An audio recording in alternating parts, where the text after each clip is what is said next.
Another thing we're going to talk about is the biggest storylines of going into the 2023 season. So, Ron, go ahead and what you got? I got the biggest storyline out of all of them.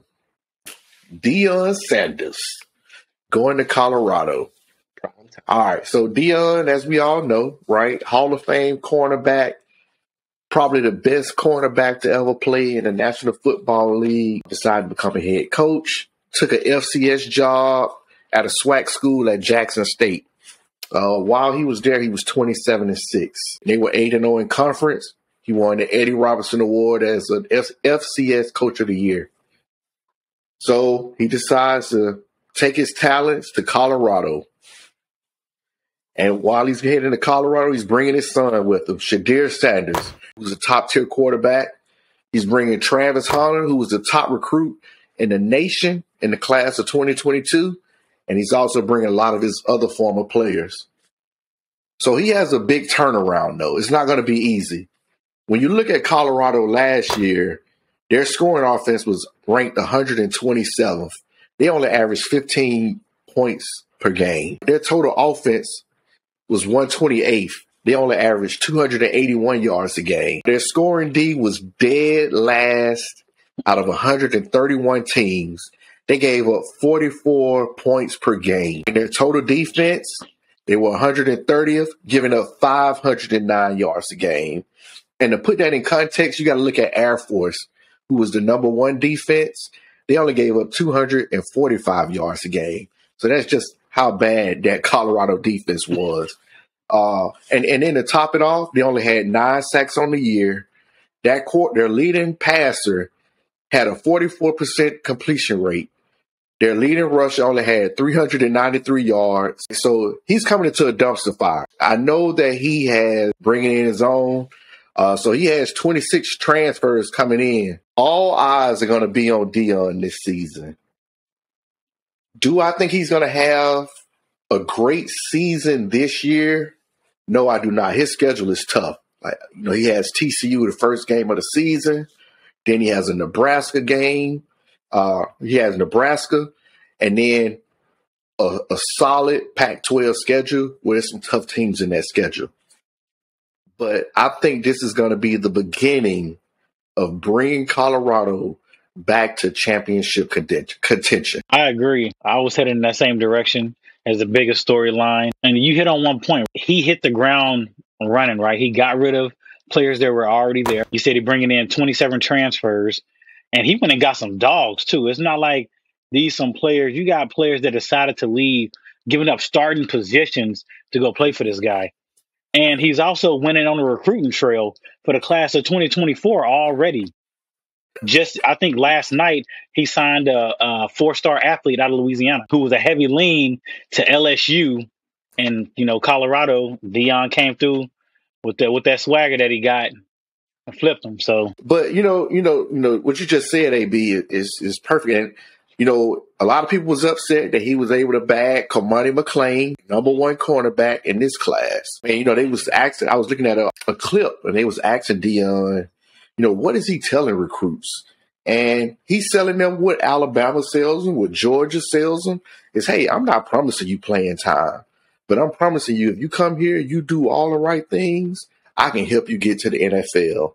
Right. And I just think for most players, that's what they want to hear. And you got a guy that did it. And you can't argue with that right there. When you're talking to a recruit and you done walked that path before, it's gonna hit a little different than it coming from, Lincoln Riley. Yeah, who doesn't know Deion, right? Prime time.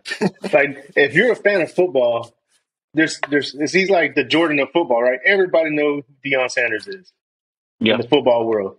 So now when he comes knocking, he comes talking to you and he's like, yeah, like you said, he's telling players, I can get you to the league. He can. But you're right, that schedule is looking tough, man. So they working USC. They got Colorado State in there. It was not a bum team either. So it's going to be but the improvements on defense that we're going to see right away, those numbers, how they were dead last or towards the bottom, that's not going to be the case next year. You're going to see some improvement right away. He went and got a few D linemen in the portal. He went and got a few linebackers in the portal. He picked up a corner in the portal, a safety in the portal. So And he got a bunch of wide receivers. I seen like 5 wide receivers he got out the portal. So I think he's gonna have a decent year. I think it'll be harder than they anticipate, just because it's the first year.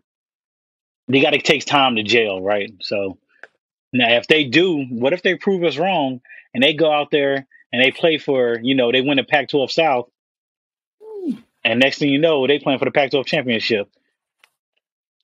What's the storyline gonna be then? Hey man, he's primetime magic, man. He's doing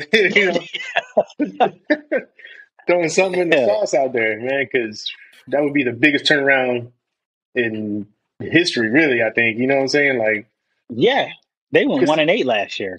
1-8 and No, Yeah, 1-11. They was 1-11. 1-11. 1-11. Oh my bad, they Yeah, were 1-8 1-11. in conference play. Yeah. Conference. Yeah, Yeah. Yeah, my bad. and to come back and to say that the next year they could be in a championship game. Yeah, Man, if Deion did that, and with USC and UCLA leaving the next year, boy, think about the he, influx of recruits he would get for the class of 24. yeah. Oh yeah, You'll have a lot of players going out west. Yeah, yeah. it's already happening. I mean, he took 5 players away from Louisiana, Georgia, Florida, all going to Colorado now. So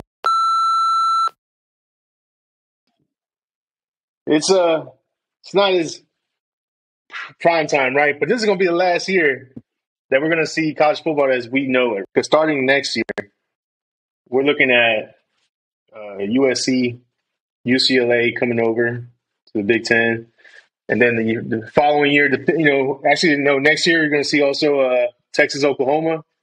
Once they get their TV deals under control, but they're coming over to the SEC. Also, the 12-team playoff.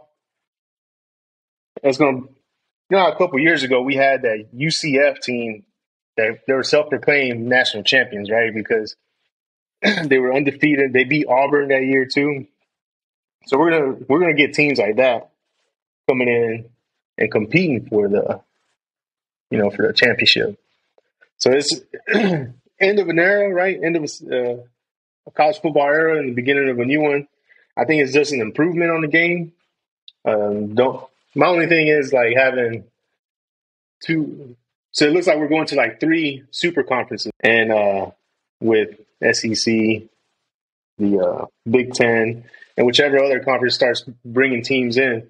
I think we're going to see the ACC make a move in the next couple of years and bring some more teams into their conference. Yeah, so the Big 12 made that move already, because starting this season, we got BYU, Houston, Cincinnati, and UCF added to the conference. But I do think the expansion of the playoff is good for the game. I'm excited for it. I can't wait, because any given Saturday, man, you're gonna have the number 1 team, let's say Alabama, facing off a nose hard Tulane team, and who knows what can happen. You know what I mean? I think it's good for the game. It is going to be a lot. I think it's going to be just like a replica of March Madness, and I think that's what fans want to see. So I do got a question. Do you think it'll stay at 12 teams, or do you think at some point in time it will jump to 16? I think it stays at 12. I think that's the sweet number right there. I think 16, you're starting to water it down. I think Well, because of competition? Yeah, competition.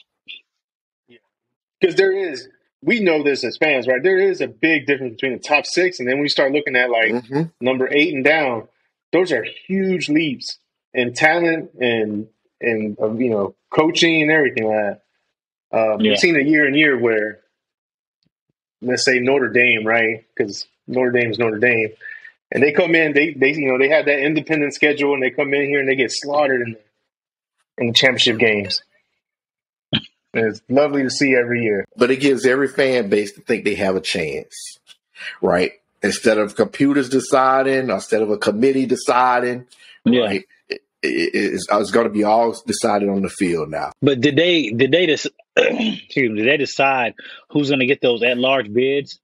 So I know it's going to be the Power 5 conference champions, and then what was following that? Yeah, so I got it right here. So in the first round, right, the first 4 teams get a bye, right? So So the 4 ranked teams, I guess whoever the top 4 teams are that they vote on get a bye. The number 12 team will play the number 5 team, number 11, number 6, 10 plays 7, 9 plays 8. In the first round of the quarterfinals, it's 1 versus, the bottom seed, 2 versus the next highest seed, and so forth and so on. I'm reading 12-team playoff will be made up of 6 conference champions ranked highest by the committee, no minimum ranking requirement, and the 6 highest ranked teams not among the conference champions. So, yeah, see, 2024 Fiesta Bowl, Peach Bowl, Rose Bowl, and Sugar Bowl are going to be the quarterfinal. Yeah, and that's another good thing too. The playoffs, that first round is on campus. I think that's another good thing. They're gonna the money that they're gonna make from this it's gonna be ridiculous. That'd be fun just to go tailgate at some of these games. I'm telling you, man. Oh yeah, just to be out there in that atmosphere. Yeah, I agree. All right, well that does it for this episode of the Unbiased Room. Y'all take it easy.